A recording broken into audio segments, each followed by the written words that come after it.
আজ থেকে প্রায় ১৩ বছর আগের ঘটনা। সময়টা ছিল ২০১১ সালের ১১ই মার্চ সকালবেলা। হঠাৎ করে শক্তিশালী এক ভূমিকম্প আঘাত হেনেছিল জাপানের পূর্ব উপকূলে, যার ফলে সৃষ্টি হয় ভয়াবহ এক সুনামির। আর এই সুনামির পানি যখন ফুকুশিমা পারমাণবিক বিদ্যুৎ কেন্দ্রে প্রবেশ করতে শুরু করে, ঠিক তখনই সূত্রপাত ঘটে পৃথিবীর সবচাইতে ভয়াবহ, নির্মম এবং মর্মান্তিক বিপর্যয়ের। বলছিলাম ফুকুশিমা বিদ্যুৎ কেন্দ্রে ঘটে যাওয়া সেই ভয়াবহ নিউক্লিয়ার বিস্ফোরণের কথা, যেটা ইতিহাসের পাতায় আজও সবচাইতে নির্মমতম বিপর্যয় হিসেবে পরিচিত, যার ফলে ধ্বংস হয়ে গিয়েছিল জাপানের ফুকুশিমা নামে সম্পূর্ণ একটি শহর।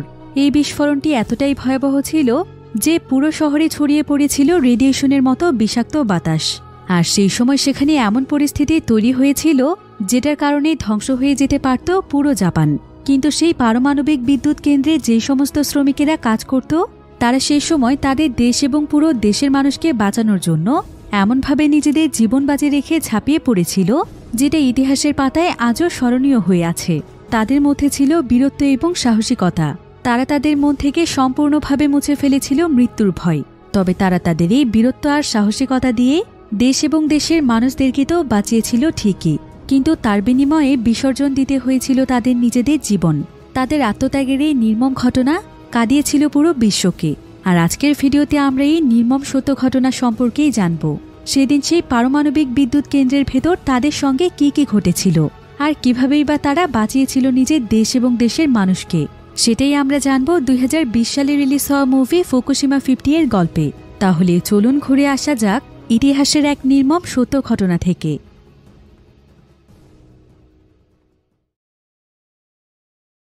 তো গল্পটি শুরু হয় জাপানের একটি শহরে, যেখানে আমরা একটি নিউক্লিয়ার পাওয়ার প্ল্যান্ট দেখতে পাই। পাওয়ার প্ল্যান্ট আসলে এমন একটি প্রতিষ্ঠান বা ফ্যাক্টরি যেখানে যান্ত্রিক শক্তি ব্যবহার করে বিদ্যুৎ উৎপাদন করা হয়। আর এই ফ্যাক্টরিতে প্রায় কয়েক শত শ্রমিক কর্মরত রয়েছেন। তো প্রতিদিনের মতো শ্রমিকেরা আজকেও তাদের নিজ নিজ কাজে ব্যস্ত ছিল। কিন্তু হঠাৎ করে সেখানে বিশাল বড় এক ভূমিকম্প চলে আসে। কারণ ভূমিকম্প ছিল সেখানকার খুবই স্বাভাবিক একটি বিষয়, তাই সেখানকার মানুষ ভূমিকম্পে খুব একটা ভয় পায় না। তবে আজকে এত বেশি জোরে ভূমিকম্প হচ্ছিল যেটা এর আগে কখনো তারা অনুভব করতে পারেনি। তাই সমস্ত জায়গাতে একদম হইচই শুরু হয়ে যায়। সবাই অনেক বেশি আতঙ্কিত হয়ে পড়েছিল। এবার আমরা ফ্যাক্টরির সুপারভাইজার তোসিওকে দেখতে পাই। তোসিও এখানে সবাইকে নির্দেশনা দিতে থাকে। সে সবাইকে আতঙ্কিত না হয়ে ফ্যাক্টরি থেকে বেরিয়ে যেতে বলে। এরপর মুহূর্তের মধ্যে সবাই ফ্যাক্টরি থেকে বের হতে থাকে। এদিকে ফ্যাক্টরির রিয়েক্টরে লোহার রড নামিয়ে দেয়া হয়, যাতে করে এখানে কোনো বড় ধরনের দুর্ঘটনা না ঘটে। এবার দেখতে দেখতে কিছুক্ষণের মধ্যেই ভূমিকম্প থেমে যায়। এরপর পরিস্থিতি কিছুটা শান্ত হলে তাদের মধ্যে একদল লোক ফ্যাক্টরির ভেতরে চেক করতে যায় যে ভেতরে কেউ আবার আটকা পড়েছে কিনা, অথবা কেউ আহত হয়েছে কিনা। অন্যদিকে আরেক দল লোক গিয়ে ফ্যাক্টরির সিস্টেম চেক করতে থাকে যে কোথাও কোনো ক্ষয়ক্ষতি হয়েছে কিনা। কিন্তু ঠিক এমন সময় সেখানকার ইলেকট্রিসিটি চলে যায়, যার ফলে সঙ্গে সঙ্গে সেখানকার ইমার্জেন্সি কুলিং সিস্টেম চালু হয়। আর নিউক্লিয়ার পাওয়ার প্ল্যান্ট ফ্যাক্টরির জন্য ইমার্জেন্সি কুলিং সিস্টেম খুবই জরুরি, কারণ এই কুলিং সিস্টেমের জন্যই পাওয়ার প্ল্যান্ট ঠান্ডা থাকে। আর যদি কুলিং সিস্টেমে কোনো সমস্যা হয়, তাহলে পাওয়ার প্ল্যান্ট অতিরিক্ত গরম হয়ে সেখানে বিস্ফোরণ ঘটতে পারে। এদিকে তাদের সুপারভাইজার তোসিও এসব বিষয় নিয়ে ব্যস্ত ছিল। আর ঠিক এমন সময় তার কাছে একটি কল আসে। কলটি করেছিল ফ্যাক্টরির চিফ ইয়োশিদা। ইয়োশিদা এখানে তোসিওকে জানায় যে খুব শীঘ্রই নাকি বড়সড় একটি সুনামি আসতে চলেছে, তাই এই বিষয়ে সতর্কতা জারি করা হয়েছে। একথা শুনে তোসিও কিছুটা চিন্তায় পড়ে যায়। কিন্তু তার সহকর্মীরা বলে যে তারা সমুদ্রপৃষ্ঠ থেকে প্রায় 10 মিটার উচ্চতায় রয়েছে। এর আগে তো এমন কতই সুনামি হয়েছে, এদিকে তাদের কোনো ক্ষতি হয়েছিল, তাই তারা নিশ্চিন্তে তাদের কাজ করতে পারে। যেহেতু তাদের ফ্যাক্টরিটি সমুদ্রের উপরে ছিল, তাই সমুদ্রের কিনারায় যে সমস্ত শ্রমিকেরা কাজ করছিল তাদের সবাইকে নিরাপদ দূরত্বে থাকার জন্য নির্দেশনা দেয়া হয়। এখন শ্রমিকেরা যখন সুনামির পরিস্থিতি চেক করতে যায়, তখন তারা দেখতে পায় সমুদ্রের মধ্যে বিশাল বড় সুনামি শুরু হয়ে গিয়েছে। আর এই সুনামির কারণে সমুদ্রের বিশাল বড় এক ঢেউ তাদের ফ্যাক্টরির দিকেই ধেয়ে আসছে। শ্রমিকেরা এতে অনেক বেশি আতঙ্কিত হয়ে যায়, কারণ এই ঢেউটি এতটাই উচ্চতায় ছিল যেটা মুহূর্তের মধ্যেই তাদের ফ্যাক্টরিতে আছড়ে পড়তে পারে। তাই শ্রমিকেরা তখন দৌড়দৌড়ি শুরু করে দেয়। দুজন শ্রমিক তো ফ্যাক্টরিতে সবাইকে এই বিষয়টি জানাতেই যাচ্ছিল, কিন্তু ততক্ষণে সমুদ্রের বিশাল সেই ঢেউ তাদের ফ্যাক্টরিতে আছড়ে পড়ে। এতে সেখানে থাকা সমস্ত কিছুই তছনছ হয়ে যেতে থাকে। বাহিরে যেই সমস্ত গাড়ি রাখা ছিল সেগুলো সমুদ্রের ঢেউয়ের সাথে চলে যায়। ফ্যাক্টরির ভেতরেও অনেক শক্তিশালী পানির স্রোত ঢুকে যেতে শুরু করে, যার ফলে সঙ্গে সঙ্গে ফ্যাক্টরির ইলেকট্রিসিটি চলে যায়। এতে ফ্যাক্টরির ভেতরে থাকা সকলেই একদম আতঙ্কিত হয়ে যায়। সুপারভাইজার তোসিও এখানে অন্ধকারের মধ্যে হাতড়ে হাতড়ে কোনোমতে হেড অফিসে চিফ ইয়োশিদার কাছে কল দেয়। তোসিও বলে যে তাদের ফ্যাক্টরিতে আর্টিকেল 10 অনেক বিপদের মধ্যে রয়েছে। তাদের পুরো ফ্যাক্টরির বিদ্যুৎ সংযোগ চলে গিয়েছে, বিশেষ করে আর্টিকেল 10 চরম বিপদের মধ্যে রয়েছে, তাই তাদেরকে নিউক্লিয়ার ইমার্জেন্সির পদক্ষেপ নিতে হবে। ইয়োশিদা দ্রুত তখন তার সমস্ত সহকর্মীদেরকে ফুকুশিমা শহরের নিউক্লিয়ার ইমার্জেন্সির কথা বলে। এতে মুহূর্তে সেখানে হুড়োহুড়ি পড়ে যায়। সঙ্গে সঙ্গে জাপানের টোকিও বিদ্যুৎ সংযোগ কোম্পানিতেও খবর চলে যায়। তারা তখন এটা দেখার চেষ্টা করে যে ফুকুশিমা নিউক্লিয়ার ফ্যাক্টরিতে কেন বিদ্যুৎ সংযোগ নেই। অন্যদিকে তোসিওর কাছে দুজন লোক ছুটে আসে। তাদের সম্পূর্ণ শরীর এখানে ভেজা ছিল। তো এখানে তারা হাঁপাতে হাঁপাতে জানায় যে বাহিরে ভয়াবহ রকমের সুনামি শুরু হয়ে গিয়েছে। এমনকি ফ্যাক্টরির ভেতরেও সমুদ্রের পানি প্রবেশ করতে শুরু করেছে, আর অলরেডি ফ্যাক্টরির অনেকটাই অংশ পানি নিচে চলে গিয়েছে। একথা শুনে তোসিও এবং তার টিম অনেক ভয় পেয়ে যায়, আর তারা এটাও বুঝে যায় যে তাদের ফ্যাক্টরিতে কেন বিদ্যুৎ সংযোগ নেই।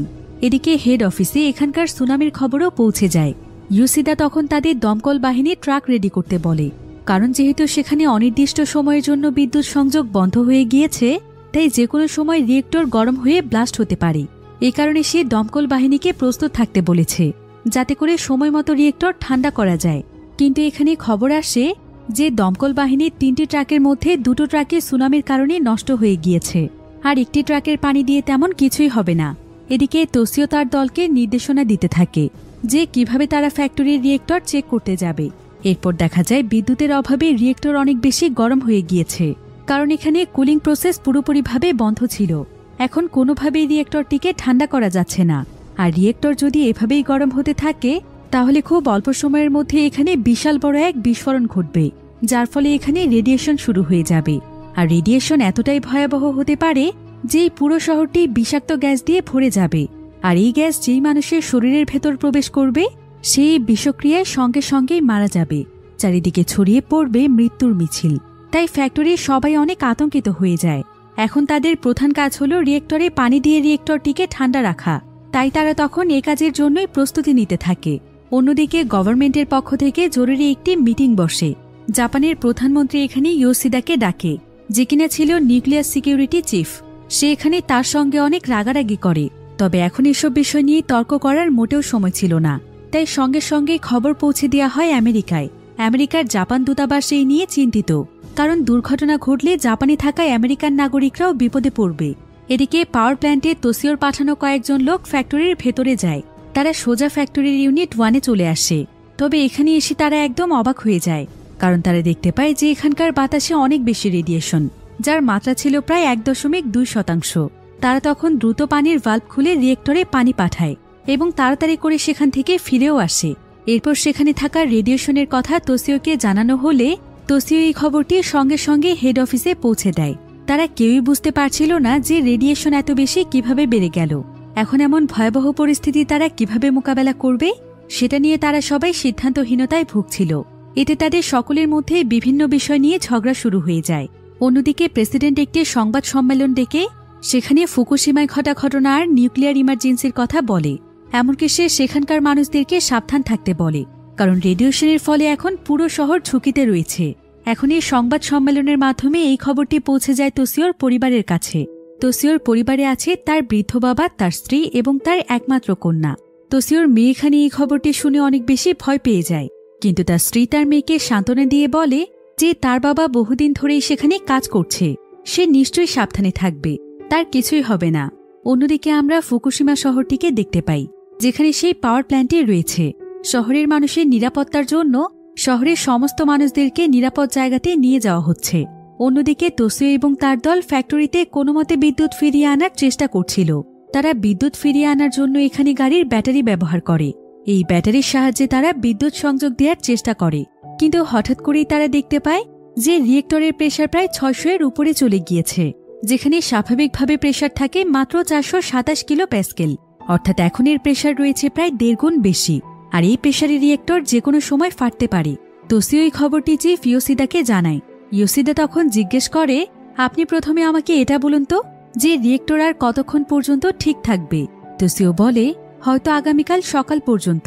তোসিও এবং ইয়োশিদা দুজনেই বুঝতে পারে যে তাদের হাতে এখন একমাত্র উপায় ভেন্টিলেশন, যা চাপ কমাতে সাহায্য করবে।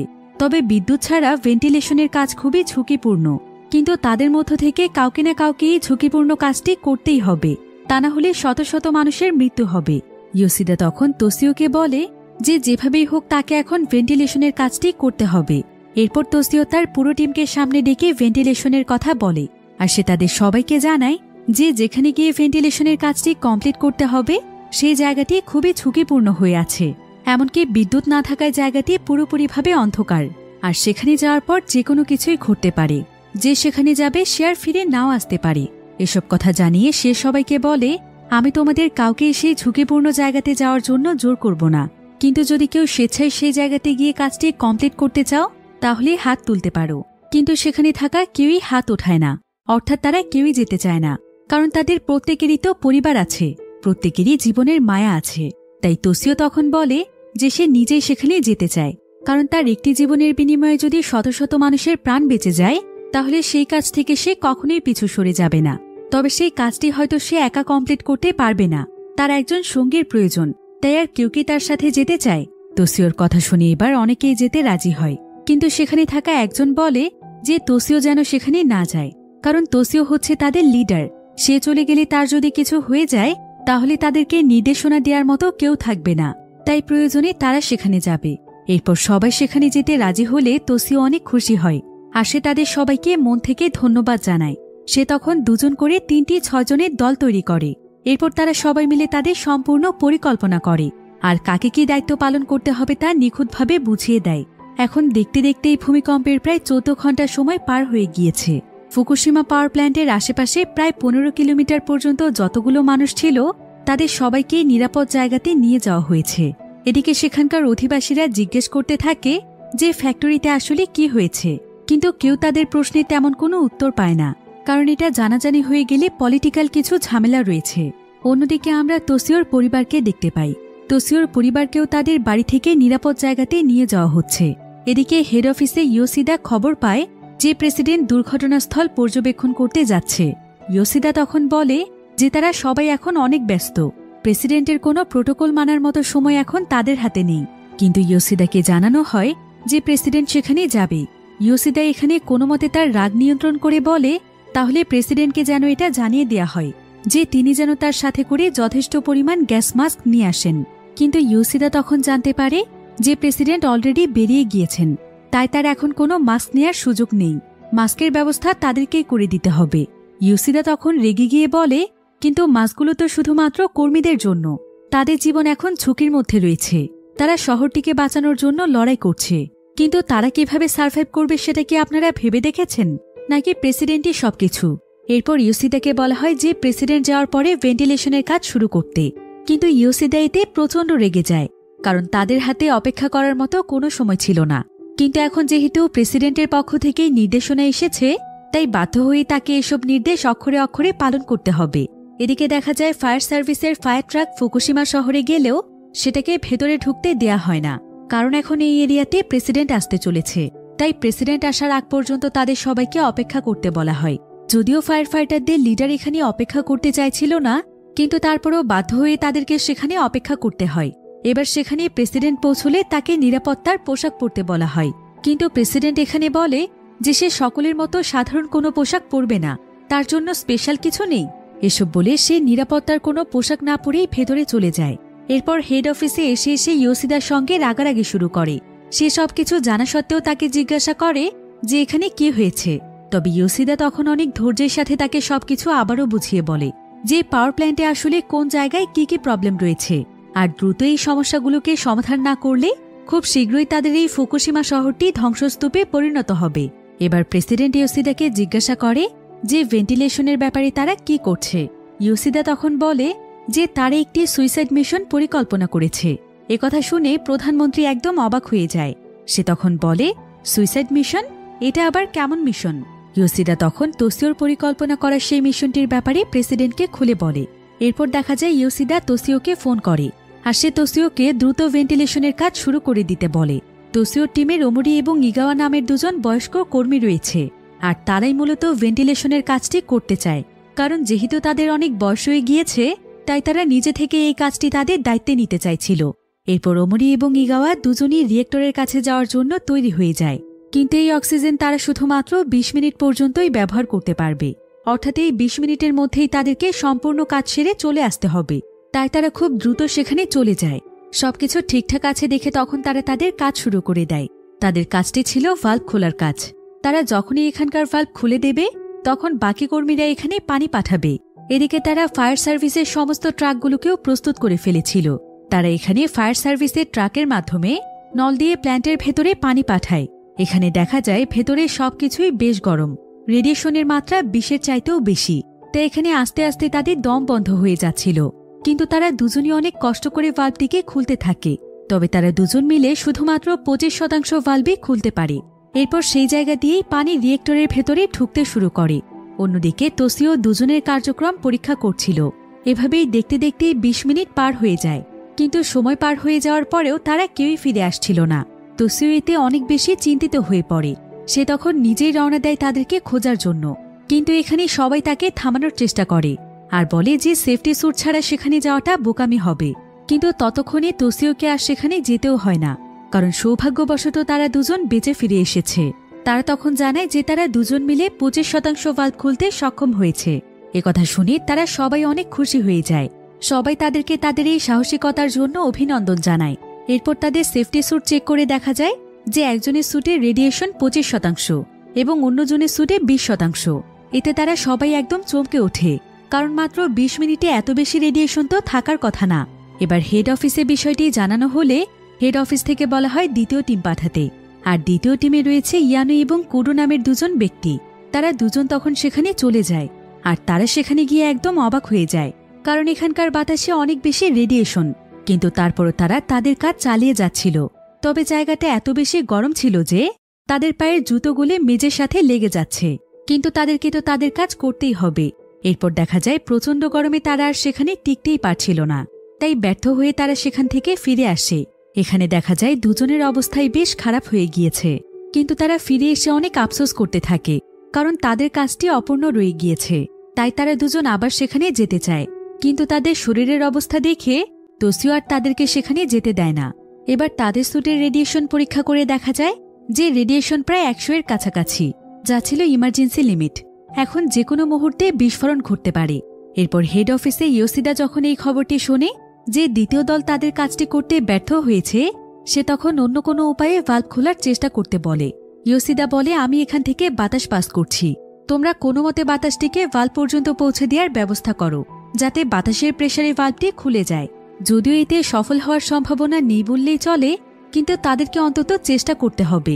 এ সময় তাকুমি নামের একজন তোসিওর কাছে এসে বলে যে সে এবার ভেতরে যেতে চায়। ইউনিট্যাকে সে প্রায় ১০ বছর কাজ করেছে, তাই ভাল্ব সম্পর্কে সে খুব ভালোভাবেই জানে। এমনকি তার এই বিষয়ে ট্রেনিংও আছে। সে অন্তত একবার চেষ্টা করে দেখতে চায়, কিন্তু কেউ এখানে তাকুমিকে যেতে দিতে চায় না, কারণ রিয়েক্টর এখন খুবই ঝুঁকিপূর্ণ অবস্থায় রয়েছে। কিন্তু তারপরও তাকুমি বারবার সবার কাছে অনুরোধ করে, তাই শেষ পর্যন্ত তোসিও রাজি হয়। এরপর তাকুমিকে সেফটি স্যুট পরে তৈরি হতে বলা হয়। অন্যদিকে আমরা তোসিও এবং তাকুমির ওয়াইফদেরকে দেখতে পাই। নিজেদের স্বামীদের সাথে তারা ফোনে কিছুতেই যোগাযোগ করতে পারছিল না, তাই তারা তাদেরকে নিয়ে অনেক দুশ্চিন্তায় ছিল। তবে শুধুমাত্র তারাই নয়, বরং আশ্রয় কেন্দ্রে সবাই অনেক চিন্তিত। এর মধ্যেই নিউজ পেপারে তারা দেখতে পায় যে ফুকুশিমা শহরে যেই সুনামিটি হয়েছে সেটার উচ্চতা ছিল প্রায় ৪৪ মিটার। অন্যদিকে আবার তোসিওর কাছে একটি ফোন আসে। একজন কর্মী এখানে তোসিওকে জানায় যে পাওয়ার প্ল্যান্টে চিমনি দিয়ে ধোঁয়া বের হচ্ছে। তোসিও সঙ্গে সঙ্গে সেখানে ছুটে যায় আর বলে তাকুমি এবং প্ল্যান্টের বাকিদের থামাতে, যাতে করে তারা সেখানে না যায়। এখনই এই মিশন বন্ধ করতে হবে, কারণ ইউনিট ১-এর ভেতরে ভয়ানক কিছু হচ্ছে। তা না হলে চিমনি দিয়ে ধোঁয়া বের হওয়া সম্ভবই নয়। ওমরি তখন বলে তার অনেক দুশ্চিন্তা হচ্ছে যে এই ধোঁয়ার সাথে আবার ভেতরে রেডিয়েশন বাহিরে না ছড়িয়ে পড়ে। রেডিয়েশনের কথা শুনে তারা সবাই অনেক দুশ্চিন্তায় পড়ে যায়, কারণ তাদের প্রত্যেকেরই পরিবারই শহরের কোনো না কোনো জায়গাতে ছড়িয়ে ছিটিয়ে রয়েছে। এবার হেড অফিস থেকে ইয়োশিদা ফোন করে বলে যে কম্প্রেসারের মাধ্যমে আবারও চেষ্টা চালাতে, কিন্তু তোসিও এবার এই কথা শুনে রেগে যায় আর বলে এখানে তারা সবাই মৃত্যু ঝুঁকিতে রয়েছে। কিন্তু তারপরে ইয়োশিদা কেন নিজে থেকেই কোনো ব্যবস্থা নিচ্ছে না? ইয়োশিদা কেন তাদেরকে নিয়ে ভাবছে না? সে সব কাজ শুধু তাকেই কেন করতে বলছে? এসব কথা শুনে ইয়োশিদা রেগে গিয়ে ফোন কেটে দেয়। আসলে পরিস্থিতি এখন এমন পর্যায়ে চলে গিয়েছে যে তাদের কারো মাথায় কাজ করছে না। তারা বুঝতে পারছে না যে এখন তাদের কি করা উচিত। তোসিও এবং তার টিমের সবাই মিলে চিন্তা করতে থাকে যে কি করা যায়। এদিকে ইতোমধ্যে তারা সবাই বুঝতে পেরেছিল যে রিয়েক্টরের ভেতরে ভয়ানক কিছু হচ্ছে, কারণ রিয়েক্টরের মেল ডাউন হতে শুরু করেছে।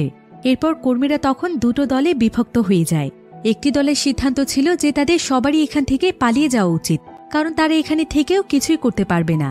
আর অন্য দলের সিদ্ধান্ত ছিল যে যতটা সম্ভব তাদেরকে পরিস্থিতি ঠিক করার চেষ্টা করা উচিত, কারণ যদি তারা এটা না করে তাহলে রেডিয়েশনের কারণে শহরের সবাইকেই মরতে হবে।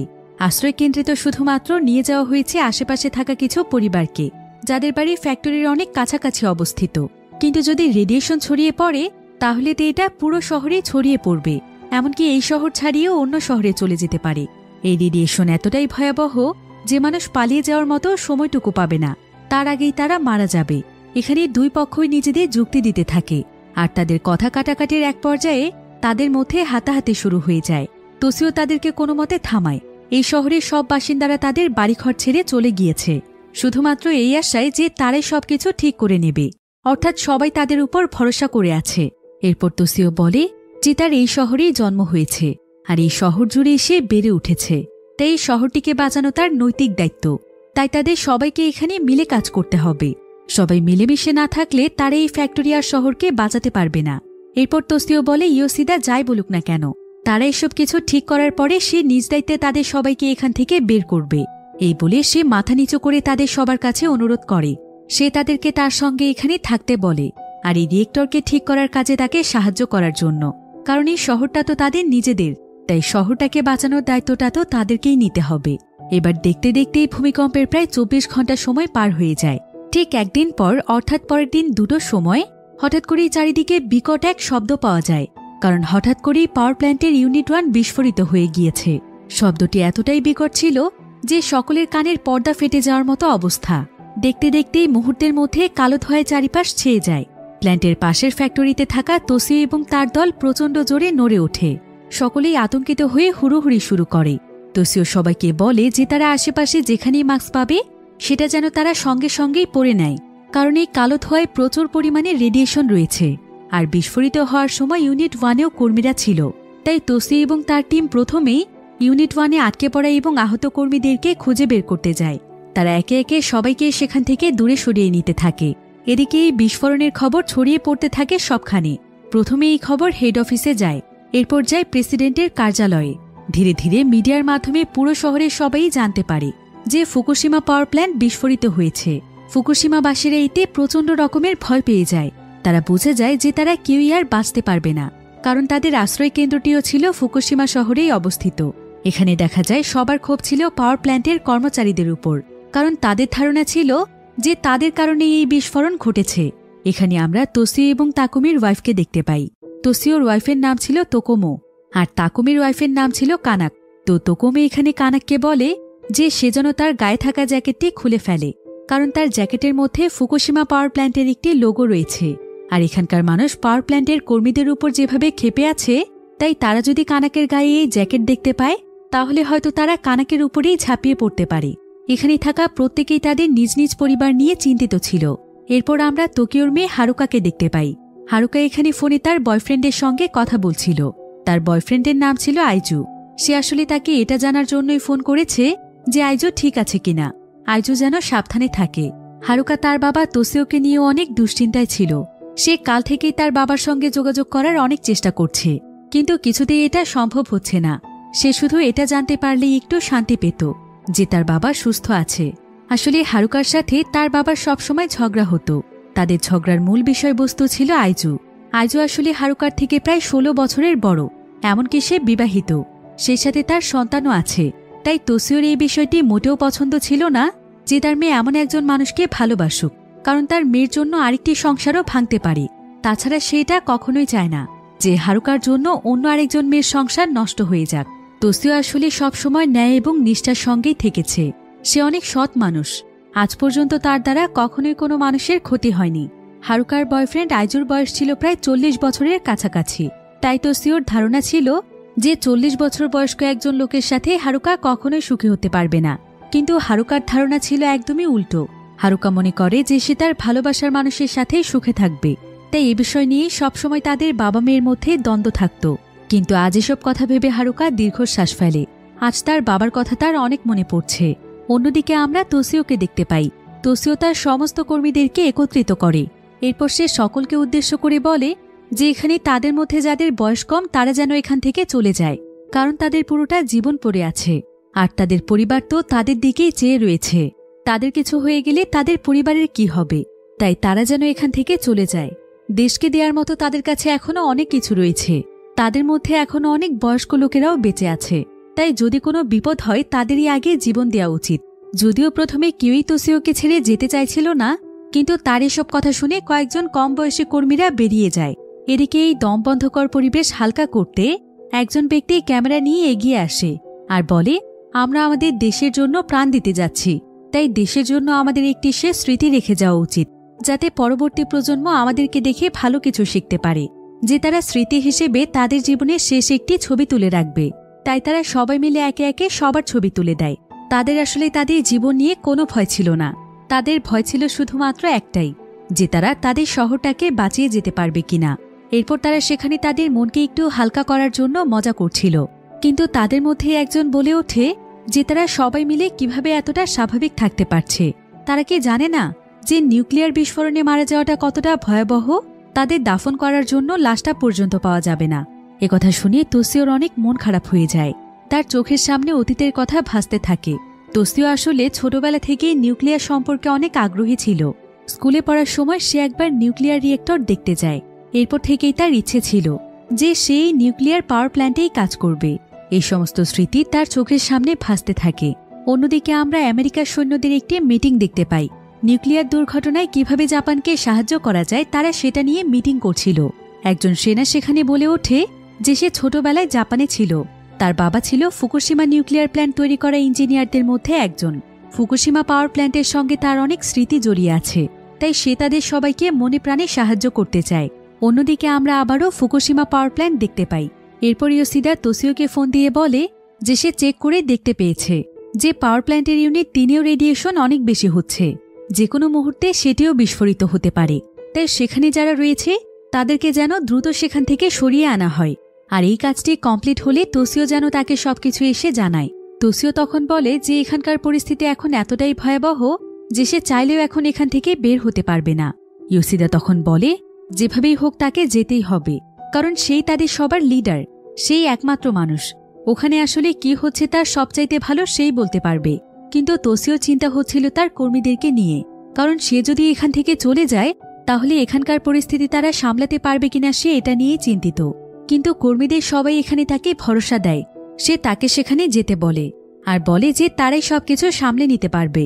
যে ইয়োশিদা বলেছে 5 জনকে এখানে রেখে বাকিদেরকে তার সাথে করে নিয়ে যেতে, কিন্তু কারা এখানে থাকবে সেটাই ছিল বড় প্রশ্ন। তো 5 জন স্বেচ্ছায় সেখানে থাকতে রাজি হয়। এরপর তোসিও বাকি সবাইকে নিয়ে দ্রুত সেখান থেকে বেরিয়ে যায়। বাইরে গিয়ে তারা দেখতে পায় যে ইউনিট 3 থেকে অলরেডি ধোঁয়া বের হচ্ছে। তাই তোসিও তাদের সবাইকে নিরাপদ স্থানে চলে যেতে বলে। তাই ইউনিট 3-এ যারা কর্মরত ছিল তারা সবাই দ্রুত চলে যায় হেড অফিসে। ইয়োশিদার কথা মতো সমস্ত কর্মীদেরকে নিয়ে তোসিও এখানে চলে এসেছে। সেখানে গেলে তাদেরকে বীরের মতো করে বরণ করে নেওয়া হয়। সবাই তাদের ধন্যবাদ জানাতে থাকে তাদের এই অক্লান্ত পরিশ্রমের জন্য। এরপর তারা সবাই সেখানে গোসল করে, কারণ তাদের শরীরে প্রচুর পরিমাণে রেডিয়েশন লেগে আছে। তাই যত তাড়াতাড়ি সম্ভব তারা নিজেদেরকে পরিষ্কার করে নেয়। এ সময় আবার ইয়োশিদার কাছে প্রধানমন্ত্রীর দপ্তর থেকে আবারও কল আসে। তার কাছে জানতে চাওয়া হয় যে সে কেন কর্মীদেরকে হেড অফিসে ফেরত নিয়ে এসেছে। ইয়োশিদা তখন বলে যে কোনো সময় ইউনিট 2 এবং 3-এ বিস্ফোরণ হতে পারে, কারণ সেখান থেকে অলরেডি ধোঁয়া বের হচ্ছে। তাই কর্মীদের জীবনের ঝুঁকি সে নিতে পারে না। এরপর তাকে জিজ্ঞাসা করা হয় যে সে অনুমতি ছাড়া কেন এই কাজ করল। সে কি জানে না যে পাওয়ার প্ল্যান্ট যদি ঠিক করা না হয় তাহলে পুরো শহরের কি অবস্থা হবে? ইয়োশিদা তখন প্রচণ্ড রেগে গিয়ে তাদেরকে গালাগাল দিতে থাকে। সে তাদেরকে বলে যে শহরকে বাঁচানোর দায়িত্ব কি শুধুমাত্র কর্মীরাই নিয়েছে? তাদেরকে কোনো দায়িত্ব নেই নাকি শুধু তারা সেখানে বসে অর্ডারই দিতে পারে? এসব বলে ইয়োশিদা ফোন রেখে দেয়। কিন্তু যেহেতু উপর মহল থেকে এই অর্ডার এসেছে তাই তার কিছুই করার নেই। সে তখন বাধ্য হয়ে কর্মীদেরকে বলে যে তারা কি আবারও ফ্যাক্টরিতে গিয়ে তাদের কাজ শুরু করতে পারবে। সমস্ত কর্মীরা তখন নির্দ্বিধায় আবারও সেখানে ফিরে যেতে চায়। এমনকি তারা সেখানে চলেও যায়। শুধুমাত্র তোসিও সেখানে থাকে, কারণ তোসিওর ইয়োশিদার সঙ্গে কথা বলতে হবে। এবার পাওয়ার প্ল্যান্টে কর্মীদের ফিরে যাওয়ার কিছুক্ষণ পরেই ইউনিট 3-এও বিশাল বড় এক বিস্ফোরণ ঘটে। এবারের বিস্ফোরণটি ছিল আগের বিস্ফোরণের চাইতেও কয়েক গুণ বেশি ভয়াবহ। সেই জায়গাতে কাজ করছিল প্রায় 40 জন কর্মী। তবে বিস্ফোরণ হওয়ার সঙ্গে সঙ্গেই সেখানে তাদের 40 জনের কোনো চিহ্নও খুঁজে পাওয়া যায় না। অর্থাৎ এই 40 জন হয়তো আর বেঁচে নেই। ভয়াবহ বিস্ফোরণে তারাও হয়তো টুকরো টুকরো হয়ে গিয়েছে। এদিকে যে সমস্ত কর্মীরা বেঁচে ছিল তারা সঙ্গে সঙ্গে হেড অফিসে এসে ইয়োশিদাকে দোষারোপ করতে থাকে, কারণ তার জন্যই তারা সেখানে ফিরে গিয়েছে। ইয়োশিদা আসলে তাদেরকে সেখানে পাঠানোর জন্য মিথ্যে আশ্বাস দিয়েছিল। সে বলেছিল সবকিছু এখন নিয়ন্ত্রণে আছে, তাদের কোনো কিছুই হবে না। এদিকে তোসিও তখন পাওয়ার প্ল্যান্টে থাকা তুকামের সাথে যোগাযোগ করে, আর সেখানকার অবস্থা জেনে তোসিও নিজে একটি মাস্ক হাতে নিয়ে বেরিয়ে পড়ে, কারণ সেখানকার অবস্থা ছিল খুবই ভয়াবহ। তাই এখানকার সবাই তাকে থামানোর চেষ্টা করে, কিন্তু সে কারো কথা না শুনে সেখানে চলে যায়, আর তার সাথে তার সম্পূর্ণ টিমও প্ল্যান্টের দিকে ফিরে যায়। এরপর তোসিওকে দেখতে পেয়ে ভেতরে থাকা কর্মীরা ভীষণ খুশি হয়ে যায়, কারণ তারা তো কল্পনাও করতে পারেনি যে তোসিও তাদের জন্য আবারও ফিরে আসবে, কারণ এখানে ফিরে আসা মানেই ছিল সাক্ষাৎ মৃত্যু। এ সময় আবারও একটি খারাপ খবর শোনা যায় যে এখন ইউনিট 2-এরও রেডিয়েশন অনেক বেশি বেড়ে গিয়েছে, তাই সেটাও যে কোনো মুহূর্তে বিস্ফোরিত হতে পারে। তাই তারা সবাই মিলে চেষ্টা করে একটি সেফটি ভালভ খোলার জন্য। কিন্তু সমস্যা হলো, যদি ইউনিট 2-এও বিস্ফোরণ ঘটে যায় তারা তাদের মেইন রিয়েক্টরে আর কোনো কাজই করতে পারবে না। 10টি রিয়েক্টর ভেঙে পড়লে যে ক্ষতি হবে তা চেরনোবিল দুর্ঘটনা চাইতে আরও 10 গুণ বেশি ভয়ঙ্কর হবে। টোকিও সহ জাপানের অর্ধেকই ধ্বংস হয়ে যাবে। তাই ইয়োশিদার কাছে প্রেসিডেন্টের অধিদপ্তর থেকে আবারও ফোন আসে। তাকে বলা হয় যে ইউনিট 2-এর পানির লেভেল কমে যাচ্ছে, ইউনিট 2-এও তো বিস্ফোরণ হতে চলেছে। তারা সেখানে বসে কি এমন কাজ করছে যে একের পর এক বিস্ফোরণ ঘটেই চলেছে, কিন্তু তারা কিছুই করতে পারছে না। এবার ইয়োশিদা বিরক্ত হয়ে তাদের সবাইকে বলে দেয় যে তারা যেন তার সঙ্গে আর কখনোই যোগাযোগ না করে, তারা নিজেরা পারলে যেন কিছু করে দেখায়। এরপর ইয়োশিদা নিচে এসে তার কর্মীদেরকে বলে যে তাদের উপর যদি বড় কোনো দায়িত্ব না থাকে তাহলে তারা সবাই যেন এখান থেকে চলে যায়, কারণ এখানে থাকাটাও তাদের জন্য অনেক ঝুঁকিপূর্ণ।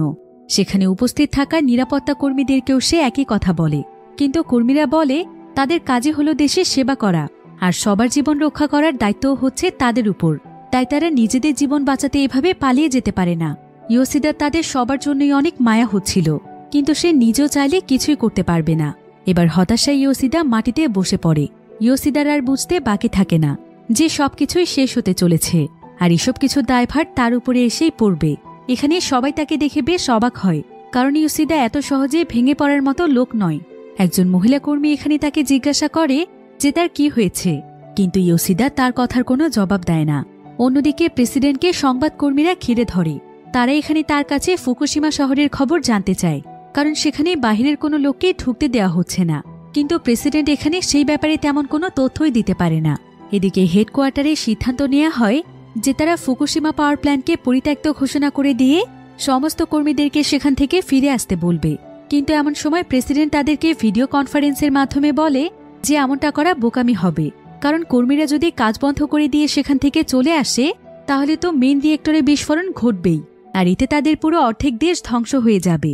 তাই তাদেরকে যে কোনো উপায়ে পাওয়ার প্ল্যান্টটিকে বাঁচাতে হবে, আর যদি তারা এটা না করতে পারে তাহলে তাদের সকলের বিরুদ্ধে প্রেসিডেন্ট নিজে ব্যবস্থা নেবে। এমন সময় আবার পাওয়ার প্ল্যান্ট থেকে একটি ফোন আসে। সেখানে বলা হয় যে হঠাৎ করে ইউনিট 2-এর প্রেসার একেবারেই কমে গিয়েছে, সেখানকার রেডিয়েশনও এখন অনেকটাই কমে গিয়েছে। কিন্তু এটা মোটেও কোনো ভালো খবর ছিল না, কারণ কোনো না কোনোভাবে এখানকার সমস্ত রেডিয়েশন বাইরে বেরিয়ে গিয়েছে, যেটা খুবই বিপজ্জনক। আর তার উপর যদি এখন রিয়েক্টর ফেটে যায় তাহলে তো বিপদের আশঙ্কা আরও অনেক গুণ বেড়ে যাবে, আর কোনো কিছুই বাঁচানো সম্ভব হবে না। এদিকে ইয়োশিদা সবকিছু শোনে, আর সে নিজে শান্ত হয়ে সবাইকে বলে প্রত্যেক দল থেকে একজন করে এখানে থাকলেই হবে, বাকিরা চলে যেতে পারে, কারণ এতগুলো মানুষের জীবন চলে যাওয়া মুখের কথা নয়। আর তাদের প্রত্যেকটি দলের নেতা ঠিক করবে যে এখানে কে থাকবে, কেউ যেন তার মতের বিরুদ্ধে গিয়ে এখানে থাকতে না চায়। এই বলে ইয়োশিদা সেখানে বসে পড়ে। এরপর ইয়োশিদার কথা মতো কিছু লোক সেখানে থেকে বাকিরা চলে যায়। এদিকে তোসিও তার দলের কাছে গিয়ে তাদের সবাইকে চলে যেতে বলে, কারণ তার দলের হয়ে সে নিজেই এখানে থাকবে। কিন্তু তাকে ছেড়ে তারা কিছুতেই যেতে চাইছিল না। তারা বলে তারা এখানে তার সঙ্গে থাকতে চায়, আর তারা কাজ চালিয়ে যেতে চায়, তারা জীবন দিয়ে হলেও তাকে বাঁচাতে চায়। কিন্তু তোসিও তাদেরকে অনেক অনুরোধ করে। সে বলে এটা হলো তাদের লিডারের পক্ষ থেকে তাদের জন্য একটি নির্দেশ, এখন তারা এই নির্দেশ অমান্য করতে চাইলে করতে পারে। একথা শুনে সবাই তখন কাঁদতে শুরু করে, আর তারা সবাই তোসিওকে অনেক ধন্যবাদ জানায়, কারণ তোসিওর কাছ থেকে তারা অনেক কিছু শিখেছে। তোসিও তখন বলে যে তাকে ধন্যবাদ দেওয়ার মতো কিছুই নেই, বরং সে যদি মারা যায় আর ভবিষ্যতেও যদি এমন কিছু হয় তাহলে তারাও যেন তার মতো রুখে দাঁড়াতে পারে। এরপর সবাই চোখের জলে তোসিওকে বিদায় জানায়। তবে কয়েকজন বৃদ্ধ লোক তোসিওর সঙ্গে থাকার ইচ্ছে প্রকাশ করলে সে তাদেরকে তার সঙ্গে থাকতে দেয়, কারণ যুবকেরা এই দেশের জন্য ভবিষ্যতে কাজে আসবে, বৃদ্ধরা নয়। এবার হেড অফিসে যখন তারা সবাই মনমরা হয়ে বসেছিল তখন তাদেরকে চাঙ্গা করতে সেখানে তোসিও আসে। আর সে হাসি খুশি ভঙ্গিতে এসে বলে যে এখানে কি কোনো খাওয়া দাওয়ার ব্যবস্থা নেই, এখন দেশকে বাঁচানোর জন্য কি তারা না খেয়ে থাকবে। এরপর তারা সেখানে বিভিন্ন জায়গা থেকে খাবার বের করতে থাকে। ইয়োশিদা একটি কেক বের করে চেক করতে থাকে যে এটার ডেট আছে কিনা। তোসিও তখন হাসতে হাসতে তাকে বলে তার কি এখনও মরণের ভয় রয়েছে যে সে কেকের ডেট চেক করছে? বিস্ফোরণে মরে যাওয়ার চাইতে কেক খেয়ে মরে যাওয়াটা অনেক ভালো, অন্তত লাশটা অক্ষত থাকবে। এরপর হাসি খুশিভাবেই তারা সেখানে খাবার খায়। অন্যদিকে আশ্রয় কেন্দ্রে আমরা হারুকাকে দেখতে পাই।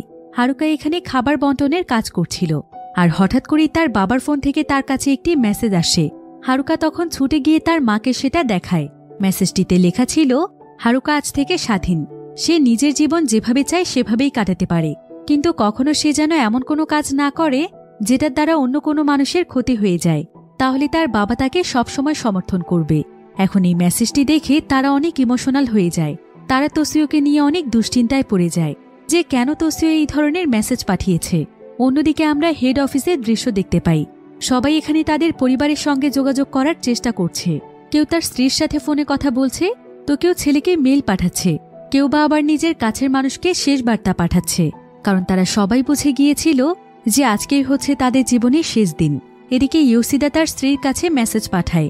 মেসেজটিতে সে বলে যে তার স্ত্রী যেন তার সন্তানের দিকে খেয়াল রাখে, সে যেন নিজের শরীরেরও যত্ন নেয়, আর সে চলে যাওয়ার পর সে যেন মোটেও মন খারাপ না করে, তার সন্তানদেরকে সে যেন আগলে রাখে। অন্যদিকে আমরা তোসিওকে দেখতে পাই। যদিও তোসিও সকলের সামনে অনেক শক্ত থাকছিল, কিন্তু সে ওয়াশরুমে এসে প্রচণ্ড রকমের কাঁদতে থাকে, কারণ সে তার পরিবারকে অনেক ভালোবাসে, সে তাদেরকে ছেড়ে চলে যেতে চায় না। ঠিক এমন সময় সেখানে ইয়োশিদা আসে। এরপর তারা দুজন মিলে সেখানে সিগারেট খেতে খেতে কথা বলছিল। অন্যদিকে দেখা যায় প্ল্যান্টের ইউনিট 2 এর প্রেশার আবারও অনেক বেড়ে গিয়েছে, কিন্তু পানির প্রেশার এখানে অনেক কমে যাচ্ছিল। অন্যদিকে আমেরিকা থেকে প্রেসিডেন্টের সাথে যোগাযোগ করে তাকে জানানো হয় যে তারা জাপানের এই দুর্ঘটনায় তাদেরকে সাহায্য করতে চায়। এরপর প্রেসিডেন্ট তখন প্ল্যান্টের পানির অভাব পূরণ করার জন্য হেলিকপ্টার দিয়ে উপর থেকে পানি দেওয়ার ব্যবস্থা করে দেয়, কিন্তু এই পানি দেওয়াটা কতটুকু উপকারে আসবে সেই ব্যাপারে কেউই নিশ্চিত নয়। এদিকে ইয়োশিদা যখন হেলিকপ্টার দিয়ে পানি দেওয়ার ব্যাপারটি জানতে পারে তখন এটা তার মোটেও পছন্দ হয় না, কারণ এতে বিস্ফোরণ আরও ত্বরান্বিত হতে পারে। তবে প্রেসিডেন্টের উপর বলার মতো তার কোনো ক্ষমতা নেই। এদিকে পাওয়ার প্ল্যান্টে থাকা কর্মীরা সবকিছু পরীক্ষা করে একদম আশ্চর্য হয়ে যায়। তারা একটি তথ্য জানতে পারে, ইউনিট 2 এর প্রেশার অনেক কমে গিয়েছে, অর্থাৎ এটি বিস্ফোরণ হওয়ার যে সম্ভাবনা ছিল সেটিও এখন কমে গিয়েছে। তারা এতে প্রচণ্ড খুশি হয়ে যায়। মুহূর্তে এই খবরটি হেড অফিসে চলে যায়। এরপর প্রেসিডেন্টের কার্যালয়ে এই খবরটি জানতে পারে। সবাই প্রচণ্ড খুশি হয়। শেষ পর্যন্ত তাহলে এত বড় একটি দুর্ঘটনা থেকে বাঁচা গেল। কিন্তু ঠিক তখনই কেউ একজন এসে ইয়োশিদাকে বলে যে পাওয়ার প্ল্যান্টের একটি প্যানেল খুলে গিয়েছে, আর সেখান থেকে ধোঁয়া বাইরে বের হচ্ছে, আর সেই ধোঁয়ার সাথে প্রচণ্ড পরিমাণে রেডিয়েশন রয়েছে, আর আগের বারের মতো ধোঁয়া বেরিয়ে যাওয়ার কারণেই হয়তো প্রেশার কমে গিয়েছে। একথা শুনে ইয়োশিদা অনেক দুশ্চিন্তায় পড়ে যায়, কারণ এমনটা হলে শহরের অনেকটা জায়গা জুড়ে রেডিয়েশন ছড়িয়ে পড়েছে। কিন্তু প্ল্যান্টের ভেতরে থাকা কর্মীরা এই খবরটি জানে না। তারা তো অনেক আনন্দ করতে থাকে। তারা মনে করে যে তারা হয়তো বেঁচে গিয়েছে, আর এবার তারা তাদের পরিবারের কাছে ফিরতে পারবে, আপন মানুষদের সঙ্গে পৃথিবীতে আরও কিছু সময় বেঁচে থাকতে পারবে। অন্যদিকে আমেরিকান সৈন্যরা জাপানের উদ্দেশ্যে রওনা হয়। আসলে আমেরিকার যে কোনো বিপদে আপদে সবসময় সবার আগে তাদের পাশে এসে দাঁড়িয়েছে জাপান, আর এখন আমেরিকার সময় এসেছে জাপানের পাশে দাঁড়ানোর। তারা জাপানকে বাঁচাতে যে অপারেশন পরিচালনা করবে সেই অপারেশনের নাম দেয়া হয় অপারেশন তোমোদাচি। এরপর আমেরিকান সৈন্যরা সবাই মিলে ইউনিট 2 এর প্রেশার কম করার চেষ্টা করে। তারা তাদের সঙ্গে করে অত্যাধুনিক কিছু ডিভাইস নিয়ে এসেছিল। তাদের এই মিশনটি সেদিন সারা রাত চলে। এবার পরের দিন সকালে আমরা দেখতে পাই যে পাওয়ার প্ল্যান্টে আর কোনো বিস্ফোরণ ঘটেনি। এদিকে তোসিও এখনও বেঁচে আছে, তাই তোসিওকে আশ্রয় কেন্দ্রে নিয়ে আসা হয়েছে। এখানে এসে সঙ্গে সঙ্গে সে তার পরিবারকে খুঁজে বের করে। এরপর হারুকা তার বাবাকে জীবিত দেখতে পেয়ে ভীষণ খুশি হয়ে যায়। সে সঙ্গে সঙ্গেই তার বাবাকে জড়িয়ে ধরে। এখানে তোসিওর প্রতিবেশীরা তাকে দেখে অনেক অবাক হয়ে যায় আর বলাবলি করতে থাকে যে তোসিও ফিরে এসেছে। এরপর তোসিও এখানে মাথা নিচু করে তাদের সবার কাছে ক্ষমা চায়, কারণ তার কাছে মনে হচ্ছিল যে তাদেরই কোনো গাফিলতির কারণে এত বড় দুর্ঘটনা ঘটেছে। কিন্তু এখানে থাকা সবাই তোসিওর সাহসিকতা এবং বীরত্বের জন্য তাকে মন থেকে ধন্যবাদ জানায়, কারণ তোসিওর সাহসিকতার কারণে পুরো জাপানের মানুষ বেঁচে গিয়েছে। এরপর আমেরিকার ত্রাণ বাহিনী তখন হেলিকপ্টার নিয়ে চলে আসে। তারা সবাইকে খাবার, পানি এবং প্রয়োজনীয় জিনিসপত্র দেয়। তোসিও এখানে সেই সাহায্যকারী বাহিনীর লিডারকে ধন্যবাদ জানায় তাদের এই বিপদে তাদের পাশে থাকার জন্য। সেই লিডার তখন তোসিওকে বলে, ধন্যবাদ দেওয়ার মতো কিছুই নেই, মানুষ তো মানুষের জন্যই, আপনাকেই বরং আপনার বীরত্ব এবং সাহসিকতার জন্য অনেক ধন্যবাদ। এই ঘটনার পর প্রায় 3 বছর পার হয়ে যায়। সময়টা ছিল 2014 সাল। আমরা এখানে তোসিওকে দেখতে পাই। আজ প্রায় 3 বছর পর সে ফুকুশিমা শহরের অবস্থা দেখতে এসেছে। আসলে সেই বিস্ফোরণের পরে পুরো ফুকুশিমা শহরে এত পরিমাণে রেডিয়েশন বেড়ে গিয়েছিল যে সেই সময়ে এই শহরটিকে পরিত্যক্ত ঘোষণা করা হয়েছে। এই শহরে আর কখনোই জনবসতি গড়ে তোলা সম্ভব নয়, এমনকি এই শহরে কোনো মানুষকেও আর প্রবেশ করতে দেয়া হয় না। তবে তোসিও বিশেষ অনুমতি নিয়ে এখানে এসেছে। তোসিও যখন পুরো শহরটিকে ঘুরে ঘুরে দেখছিল, তখন তার জীবনের সেই পুরনো অতীতের কথা মনে পড়ে যায়, যখন সে ফুকুশিমা পাওয়ার প্ল্যান্টে কর্মরত ছিল। তার জীবনের অর্ধেকটা সময় তো কেটেছে এই পাওয়ার প্ল্যান্টেই, তাই চাইলেও কখনো সেই স্মৃতিগুলোকে ভুলতে পারবে না। তবে এখানে তার সেই সময়টার কথা অনেক বেশি মনে পড়ছিল, যখন প্রথমবার ইয়োশিদা তাদের পাওয়ার প্ল্যান্টের হেড হিসেবে নিযুক্ত হয়েছিল। এরপর আমরা একটি ফিউনারেলের অনুষ্ঠান দেখতে পাই, যেখানে তোসিও বক্তব্য দিচ্ছে। আসলে এই ফিউনারেলটি ছিল ইয়োশিদারই ফিউনারেল। আমরা এখানে বুঝতে পারি যে সবাইকে বাঁচাতে গিয়ে ইয়োশিদা সেদিন নিজের জীবন দিয়ে দিয়েছে, অর্থাৎ সেদিন সবাই বেঁচে ফিরতে পারলেও সে পারেনি। তবে এই দুর্ঘটনায় ইয়োশিদা সহ মোট 50 জন মানুষ মারা গিয়েছিল। তাই ইতিহাসের পাতায় এই ঘটনাটি ফুকুশিমা 50 নামেই পরিচিত। এখন তোসিও তার বক্তব্যে ইয়োশিদাকে উদ্দেশ্য করে বলে যে সে ইয়োশিদার প্রতি অনেক কৃতজ্ঞ, এমনকি সে তার সেই সমস্ত কর্মীদের প্রতিও অনেক কৃতজ্ঞ যারা তাদেরকে এবং তাদের শহরটিকে বাঁচানোর জন্য নিজেদের জীবন দিয়েছে। সে কোনোদিনও তাদের এই ঋণ শোধ করতে পারবে না, কিন্তু সে এখানে তাদের সবাইকে স্মরণ করে কথা দেয় যে সেই ফুকুশিমা শহরটিকে আবারও জীবন্ত করে তুলবে। যে শহরকে বাঁচানোর জন্য তারা তাদের প্রাণ দিয়েছে, সেই শহরকে সে আবারও বসবাসের উপযোগী করে তুলবে। আর সে এবার এতটা ভালোভাবে দায়িত্ব পালন করবে যাতে করে কোনোদিনও আর এমন কোনো দুর্ঘটনা না ঘটতে পারে। এবার আমরা তোসিওকে ধ্বংস হয়ে যাওয়া ফুকুশিমা শহরে দেখতে পাই। সে এখানে দাঁড়িয়ে তার দেয়া কথাগুলোর কথাই মনে করছিল, আর সে ভাবছিল যে কবে সে তার কথা মতো এই শহরটিকে জীবন্ত করে তুলতে পারবে। এরপর ঠিক এমন সময় তোসিও দেখতে পায় যে এই শহরের গাছে গাছে ফুল ফুটেছে, অর্থাৎ এই শহরের বিষাক্ত আবহাওয়া ধীরে ধীরে কমে গিয়েছে। তাই এখন এই শহরটিকে আবারও মানুষের লোকালয় বানানো যাবে। এই দৃশ্য দেখে তোসিও এখানে কান্নায় ভেঙে পড়ে। সে যেন তার নিজের চোখে বিশ্বাস করতে পারছিল না। তার এতদিন ধরে দেখা স্বপ্ন সত্যি হতে চলেছে। তার প্রাণের শহরকে আবারও সে উজ্জীবিত করে তুলবে। তোসিও এখানে তার মনে অদ্ভুত এক শান্তি অনুভব করে, আর তার এই প্রশান্তির মাধ্যমে গল্পটি এখানেই শেষ হয়ে যায়।